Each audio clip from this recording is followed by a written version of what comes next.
오늘 말씀은 갑자기 시간을 뛰어넘습니다. 사무엘이 이제 이 미스바에서 이제 이 집회를 인도하다가 침공해 오는 블레셋으로 말미암아 전쟁을 수행하고 그 전쟁에서 승리함으로 말미암아 사무엘이 사사가 되었습니다. 사사가 되어서 통치를 이제 시작했다고 7장 후반부에 얘기하더니만 이제 8장 1절에 들어서서 사무엘이 늙었다 이렇게 얘기하고, 그리고 사사의 직분을 본인이 이제 더 이상 수행하기가 이제 체력적으로 어려우니까 아들들에게 넘겨준 장면으로 그 급속하게 전환되거든요. 사무엘이 이제 사사가 되어서 섬기던 그 모든 내용에 대해서 사무엘 기의 저자는 별로 관심이 없어요. 왜 그러냐? 지금 하나님께서는 이제 조금 이따 말씀드리겠지만 왕을 세우는 일에 관심이 있으신 거거든요. 하나님께서 왕을 세우는 일에 이제 관심이 있어서 사무엘을 그 왕 세우는 일에 이제 사용하시기 위해서 그렇게 준비시켜간 과정이라고 사무엘은 보고 있는 거예요. 그래서 사실 8장은 그래서 왕을 세우는 동기가 되기 때문에 이 시작이 되는 사건이기 때문에 굉장히 중요한 사건이지만 결코 밝게 그려지지 않고 있다는 사실 우리는 먼저 기억해야 됩니다.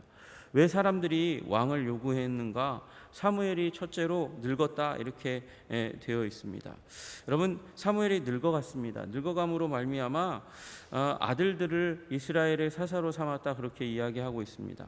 두 아들이 있어서 요엘과 브엘세바 둘을 사사로 세웠습니다.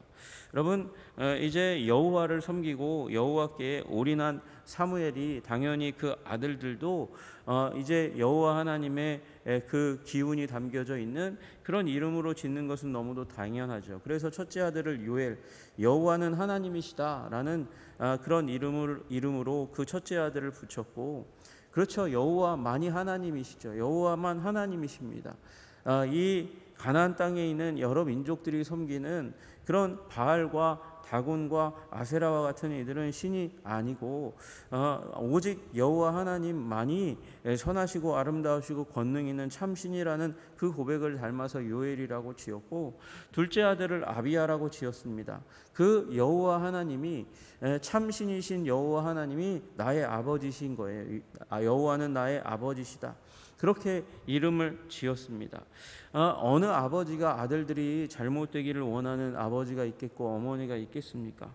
그래서 그런 하나님을 경외하고 하나님을 사랑하고 하나님을 가까이 하는 존재로 그렇게 요엘과 브엘세바가 되기를 원하는 마음으로 자기 자신도 그렇게 자녀를 낳아가면서 마음을 다잡으면서 그런 존재로 부르신 하나님께 감사하면서 그러면서 이름을 지었어요. 그런데 문제는 그들이 사사가 되었다는 것입니다. 그들이 사사가 되었다는 것이 문제입니다. 왜 이게 문제냐면 하나님께서는 제사장은 세습직으로 주셨지만 사사는 세습직으로 허락한 적이 없거든요. 그러니까 지금 갑자기 이 브엘세바에서 요엘과 아비야를 사사가 되게 했다, 사사로 삼았다, 이건 이상한 일입니다. 아마 이제 사무엘이 그 이전의 사사들은 사실은 하나님을 이 사무엘처럼 그렇게 충만하게 열심을 다해서 하나님을 경외한 사사가 없으니까 그러니까 이제 사무엘이 자기가 생각하기에는 자기는 제사장직도 있고 하나님께서 허락해 주셨고 선지자도 허락하시고 그리고 사사로도 하나님께서 사용하시니까 자신의 가정에 이제 사사가 세습되는 정도는 가능할 수 있을 거라는 그런 실험을 했을지 모르겠어요. 그러나 경건은 대물림이 되지 않습니다. 문제가 그것입니다. 그래서 아들들이 자기 아버지의 행위를 따르지 않았다. 사사로서의 직을 수행함에 있어서 이익을 따라 뇌물을 받고 판결을 굽게 했다. 그렇게 이야기합니다. 여러분, 이것도 징계를 받아야 되는 일입니다.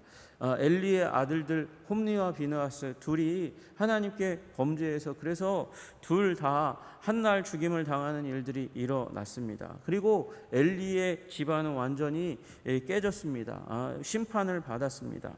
여러분, 사실은 이 사무엘의 아들들도 범죄하기는 마찬가지입니다. 하나님의 율법을 범했습니다. 출애굽기 23장과 16장에 각각 뇌물 받지 말라고 그렇게 말씀하셨거든요. 출애굽기 23장 6절에서 8절에는 이렇게 말씀하세요. 너는 가난한 자의 송사라고 정의를 굽게 하지 말며 거짓 일을 멀리하며 무죄한 자와 의로운 자를 죽이지 말라. 나는 악인을 의롭다 하지 아니하겠노라. 너는 뇌물을 받지 말라. 뇌물은 밝은 자의 눈을 어둡게 하고 의로운 자의 말을 굽게 하느니라. 그렇게 얘기하면서 뇌물 받지 말 것에 대해서 하나님께서 말씀하셨는데 이 뇌물 받지 말라는 말씀을 이들은 훼손했습니다. 그런데 사무엘의 가정은 그만큼 큰 심판을 받지 않았어요. 어떤 사람들은 엘리의 집안이 이제 범죄한 것은 하나님에 대한 이제 율법 조항을 훼손한 것이고, 사무엘의 아들들이 훼손한 것은 민법 또는 형법이기 때문에 그 범죄함이 다르다 그렇게 얘기하지만, 여러분 그러나 율법이 율법으로 토라로 그렇게 통으로 하나님께서 주신 거지, 나를 향한 그 율법은 지키면 반드시 지켜야 되고 민법이나 형법은 좀 훼손해도 돼 그렇게 얘기하십니까? 물론 경중은 있죠. 우리 십계명에도 하나님을 향한 대신 이제 십계명의 율법이 앞에 있고 그 다음에 인간관계에 대한 율법이 뒤에 있긴 하지만, 그러나 둘 다 율법을 범한 것은 다름이 아닙니다. 여러분 그러나 중요한 것은 사무엘은 돌이켰다는 것이죠. 그것이 사무엘의 집이 심판받지 않은 이유일 것입니다. 그래서 여러분 우리 삶 가운데 중요한 요소, 우리 삶이 멸망하지 않고 하나님이 심판하여 깨지고 부서지고 무너지는 가정되지 않는 가장 중요한 요건은 하나님의 말씀을 따라 돌이키는 삶, 하나님의 말씀을 순종하는 삶인 줄로 믿으시기를 주님의 이름으로 축복합니다. 그리고 이 문제로 말미암아 이스라엘 장로들이 몰려와 가지고 라마에 있는 고향 집에 있는 사무엘에게 왔습니다. 사무엘에게 나와서 사무엘에게 요청합니다. 당신은 늙고 당신의 아들들은 당신의 행위를 따르지 아니하니 모든 나라와 같이 우리에게 왕을 세워 우리를 다스리게 하소서, 그렇게 요청합니다. 이 말을 들었을 때 사무엘이 정말 가슴이 아팠을 거예요. 이제 자기와 자기의 아들들을 거부하니까, 여러분 사람들이 가장 감당하기 힘든 감정이 거부감입니다. 누군가 나를 소외시키고 버린다. 이것이 한 사람의 마음을 낭망하게 하고 좌절하게 하고 분노하게 하는 일입니다. 여러분 그러나 사무엘이 위대한 것이 무엇이냐면, 사무엘이 그걸 가지고 기도의 자리 가운데 나아갔다는 거예요. 사람들은요, 그렇죠, 사실이에요. 이거 다 사실입니다. 그들이 와서 한 얘기, 사무엘이 늙었다, 사실이죠. 아들들이 문제가 많다, 당신의 행위를 따르지 않는다, 사실입니다. 근데 사실이 다른 사람들의 입에 의해서 이제 고발되어지고 드러나고 나타날 때 그 마음은 무너지고 깨어지고 부서집니다. 그런데 사무엘의 위대성은 그걸 가지고 기뻐하지 않았지만, 가슴 아팠지만, 가슴이 무너져 내렸지만 6절에 나와 있는 대로 여호와께 나와 기도했다는 것이 그의 위대성입니다. 여러분 우리 삶 가운데 여러분 이런 위대함이 있으시기를 주님의 이름으로 축복합니다. 내 마음에 안 들고 화가 나고 분노하고 증오가 일어나고 그리고 낭망하게 하는 일이 주위 사람들에게 이제 들려지고 나타나고 일어난다 할지라도 기도의 자리 가운데 나아가 그렇게 해결하시는 위대성이 여러분의 삶 가운데 있으시기를 주님의 이름으로 축복합니다. 여러분 사무엘이 그렇게 할 수 있었던 이유 중에 하나가 무엇일까요? 그것은 사무엘에게 있어서 기도란 그의 삶의 습관과 같은 것이었기 때문이었을 겁니다. 여러분 인간이 잠을 자야 하는 것처럼 잠 안 자면 죽습니다. 큰일 납니다. 건강이 훼손되고 그리고 결국에는 쓰러질 수밖에 없습니다. 인간은 반드시 잠을 자야 합니다. 사람은요 반드시 먹어야 됩니다. 음식을 먹어야 됩니다. 먹지 않으면 삶을 살아갈 수 없습니다. 젊었을 때는 잘 몰랐는데 나이 들어가면서 의사들이 하는 얘기, 반드시 하는 얘기가 무엇입니까? 규칙적으로 식사하라는 것입니다. 시간 딱딱 맞춰서 식사하라는 것입니다. 식사는 그만큼 중요한 것입니다.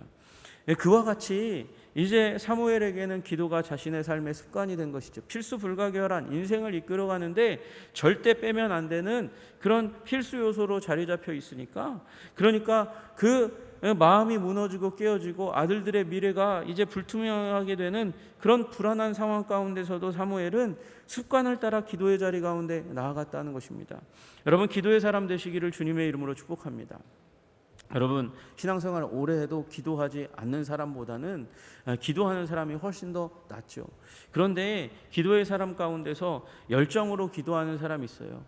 하나님께서 마음을 불어넣어 주실 때 기도하는 사람이 있어요. 그런데 마음이 일어나지 않으면 그러면 기도하지 않는 사람이 있어요. 여러분, 그 열정이든지 불안이든지 기도하는 게 기도하지 않는 것보다 훨씬 더 좋습니다. 그래서 여러분, 하나님께서 여러분의 삶 가운데 불안한 요소를 만들어내기 전에 열정으로 하나님이 부르시는 자리 가운데 나와 기도하시는 기도의 사람 되시기를 주님의 이름으로 축복합니다. 여러분, 그래서 고난으로 기도하는 것보다 열정으로 기도하는 게 훨씬 더 낫습니다.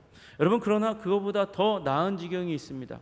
그것은 힘들든지 힘들지 않든지 열정을 하나님께서 부어주시든지 아니든지 간에 습관을 따라 자리에 나와 기도하는 것입니다. 여러분, 그러면 오늘 사무엘처럼 낭망이 자신의 삶 가운데 찾아온다 할지라도 기도하고 싶지 않을 때가 있잖아요. 아무리 기도의 사람이라도 기도하고 싶지 않을 때가 있는데 습관을 따라 스스로 일어나서 이 발길을 따라서 나와 기도의 자리를 채우는 거예요. 여러분, 습관을 따라 기도하시는 기도의 사람 되시기를 주님의 이름으로 축복합니다. 사무엘이 그런 위대함을 가지고 있었습니다. 사무엘이 기도하는데 하나님께서 말씀하세요. 하나님께서 말씀하시는 게 이 백성이 내게 한 말을 다 들으라. 왕을 주라는 것입니다. 이는 그들이 너를 버림이 아니요 나를 버려 자기들의 왕이 되지 못하게 함이니라. 첫째, 하나님께서 문제를 알고 계세요. 그들이 너를 버리는 게 아니다. 사무엘아, 너를 버리는 게 아니라 나를 버리는 거다. 내가 그들을 애굽에서 인도하여 낸 날부터 오늘까지 그들이 모든 행사로 나를 버리고 다른 신들을 섬김같이 내게도 그리하는도다. 이게 죄의 습성, 애굽에서 출애굽할 때에 계속해서 드러나고 나타났고 사사기에 드러나고 나타났던 그들의 불순종하려는 마음에 의해서 일어난 것이라는 것을 난 잘 알고 있다. 하나님께서 그렇게 말씀하세요. 그러므로 그들의 말을 듣되 너는 그들에게 엄히 경고하고 그들을 다스릴 왕의 제도를 가르치라. 그렇게 말씀하셨어요. 그리고 순종합니다. 여러분, 이 가운데서 사무엘은 이 왕정을 반대하고 그리고 영적인 지도자로서 그들의 말을 무시할 수 있는 하나님의 힌트들이 너무도 많이 나와 있는데도 불구하고 사무엘은 하나님의 말씀에 순종합니다. 여러분, 무슨 힌트가 있습니까? 여러분, 첫째로 이들이 요구했던 그 방식을 사울은 꾸짖을 수 있어요. 모든 나라와 같이? 이게 말이나 되냐?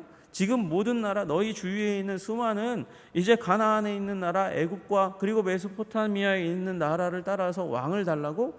하나님께서 너희들을 부르실 때 어떻게 불렀나? 모든 나라와 다른 나라로 만들기 위해서, 거룩한 나라로 만들기 위해서 그래서 불렀는데 지금 무슨 이상한 소리 하니? 그러면서 그들의 말을 무시할 수 있을 겁니다. 그러나 사무엘은 하나님의 말씀을 따라서 경고하고 그 왕정에 대해서 정확하게 설명해 주는 일에 자신의 에너지를 쓰지 이들을 꾸짖는 데 쓰지 않아요. 두 번째 문제가 무엇입니까? 하나님께서 말씀하신 대로 동기가 불순하잖아요. 동기가 불순한 그 부분에 대해서 그렇게 꾸짖을 수 있는데 또한 더불어서 자신의 아들들의 문제들도 커버할 수 있어요. 야, 사사는 세습직이 아니야. 비록 지금 내가 아들들에게 세습을 이 사사직도 세습하려고 하지만 왕다운 사람 없기 때문이고 다른 사사다운 사람 없으니까 내가 아들들에게 준 거지 세습하려고 하는 마음 별로 없었어. 그런데 너희들이 요구하는 왕정이라는 제도가 도대체 어떤 제도냐? 왕정은 당연히 사사제도는 세습직이 아니지만 왕정은 세습직이야. 지금 내 아들들의 문제로 인해서 너희들이 세습직인 왕정을 요구한다는 게 말이나 되냐? 왕의 다음 왕이 선할이라는 보장이 있고 그 다음 왕이 계속해서 선할이라는 보장이 있냐? 그게 말이나 되는 일이냐? 그러고 부정할 수 있는 것이죠. 그리고 그들의 지금 하나님이 말씀하신 대로 그들의 죄성, 지금 출애굽하면서부터 사사기 내내 가지고 있었던 하나님을 향한 불순종의 마음들, 시편 106편 7절에 말씀하시거든요. 우리 조상들이 애굽에 있을 때에 주의 기이한 일들을 깨닫지 못하며 주의 크신 인자를 기억하지 아니하고 바다 곧 홍해에서 거역하였나이다. 하나님의 기적이 절정에 이르도록 나타나는 홍해 앞에서도 이스라엘 백성이 불순종했는데, 거역했는데, 그 거역이 이스라엘 역사 내내 계속해 왔다. 지금도 그것의 일환일 뿐이야. 하나님께서 말씀하신 거 그들에게 부르짖으면서 너희들 하나님께 큰 죄 짓는 거야? 그러면서 공포심을 부각시키고 그들을 꾸짖을 수 있었어요. 그러나 사무엘은 그렇게 하지 않고 하나님 말씀에 순종합니다. 9장 그 말씀 그들에게 경고하고 왕의 제도를 정확하게 가르치는 일에 이 사무엘은 자신의 에너지를 쓰는 거예요. 여러분, 그러므로 우리 하나님과의 기도의 자리 가운데서 내가 할 수 있는 일이 많지만 하나님의 명하시는 것에 나를 맞추고 그리고 나를 하나님의 뜻의 순종의 도구로 삼으시는 여러분들 되시기를 주님의 이름으로 축복합니다. 만약에 분노하고 화내고 깽판 쳤다고 하면요, 그러면 사무엘이 그래서 우리 아들들 계속해서 사사직 할 거야 라고 부르짖었으면 이 사무엘은 이 이후에 사울을 왕으로 세우는 일에 합당한 자로 여김 받았을까요? 그 이후에 다윗이라는 이제 위대한 왕국을 이끌어가는 왕을 세우는데 하나님의 손으로 사용될 수 있었을까요? 여러분, 혈기를 누르고 불순종의 마음을 버리고 내가 더럽혀지는 것 같은 그런 마음과 생각을 억누르고 그리고 하나님의 뜻을 기도의 자리 가운데 듣고 순종하시는 저와 여러분 되시기를 주님의 이름으로 축복합니다.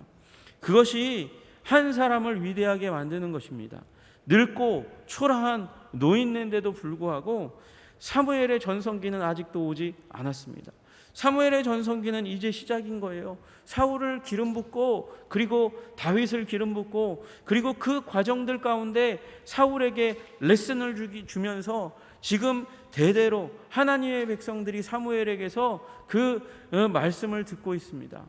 여러분, 순종이 제사보다 낫다는 하나님의 메시지, 그 입에 나온 위대한 말들을 우리는 기억하고 있고 그리고 내가 너희들을 위해서 기도를 쉬는 죄를 범치 않겠다고 얘기하는 기도의 중요성에 대한 말씀을 우리는 사무엘의 메시지에서 듣습니다.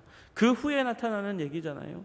여러분, 그러므로 우리는 기도 가운데 순종할 때 우리 자신들이 위대하게 된다는 것, 나를 변호하고 나를 증명하려고 그리고 혈기 부리는 자리에서는 오히려 우리가 무너지고 깨진다는 사실을 발견하고 하나님 앞에 기도로 서시는 여러분과 제가 되기를 주님의 이름으로 축복합니다. 기도하겠습니다.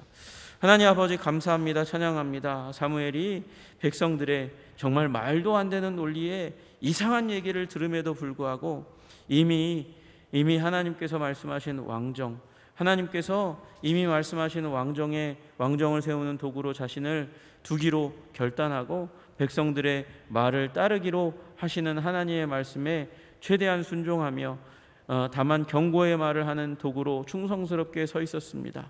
그래서 더욱더 위대하게 된 줄로 믿습니다. 주님, 우리 삶 가운데도 하나님의 뜻을 받아 분별하고 기도하는 기도의 사람 되게 하여 주시옵소서. 순종함으로 말미암아 우리 인생 아버지 더욱더 위대하게 하여 주시기를 간절히 소원합니다. 우리 한성의 모든 백성의 삶이 아버지 기도하고 말씀 듣고 순종함으로 말미암아 위대한 인생 되게 하시는 하나님의 은혜를 얻게 하여 주시옵소서. 예수 그리스도 이름 받들어 기도드리옵나이다. 아멘.